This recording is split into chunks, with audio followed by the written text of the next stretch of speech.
Après être descendu de son cheval dans les Trois Mousquetaires et Tempête, voici Pio Marmaille.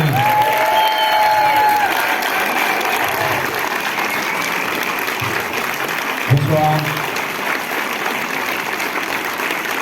Bienvenue à Beauvais, messieurs. Merci beaucoup.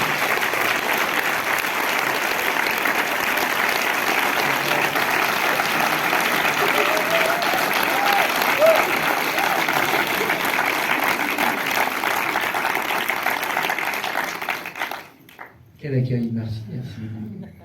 Bienvenue au CGR, donc.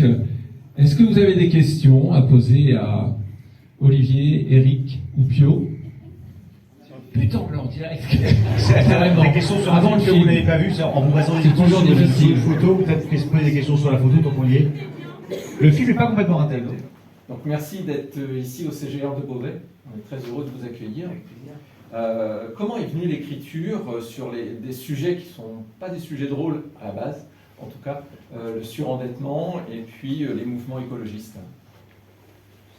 Elle est venue d'une observation pendant le Covid, des magasins fermés, des rues désertes et de cette rupture totale de ce monde mis en pause qui nous a fait réfléchir et qui nous a fait arrêter un projet dans lequel on était pour se dire on est en train de vivre un moment exceptionnel, qu'est-ce que ça raconte de notre moment contemporain là, qu'on partage tous, c'est-à-dire qu'est-ce qui se passe, pourquoi ça s'est arrêté comme ça. Alors chacun y a trouvé 1000 explications et puis nous on s'est dit que c'était le moment de faire une introspection et effectivement ce vide a rappelé le plein, peut-être le plein de là où on en était comme ça en avançant un petit peu comme des chevaux au galop et on s'est intéressé à plein de choses et on est tombé sur ces militants écolos qui étaient bloqués, qui bloquaient l'accès pour un Black Friday et c'est de cette image-là que tous les sujets sont arrivés et on a pris ça comme une photographie de l'instant, une espèce de mise en image de quelque chose qui était latent dans la société, une violence des oppositions.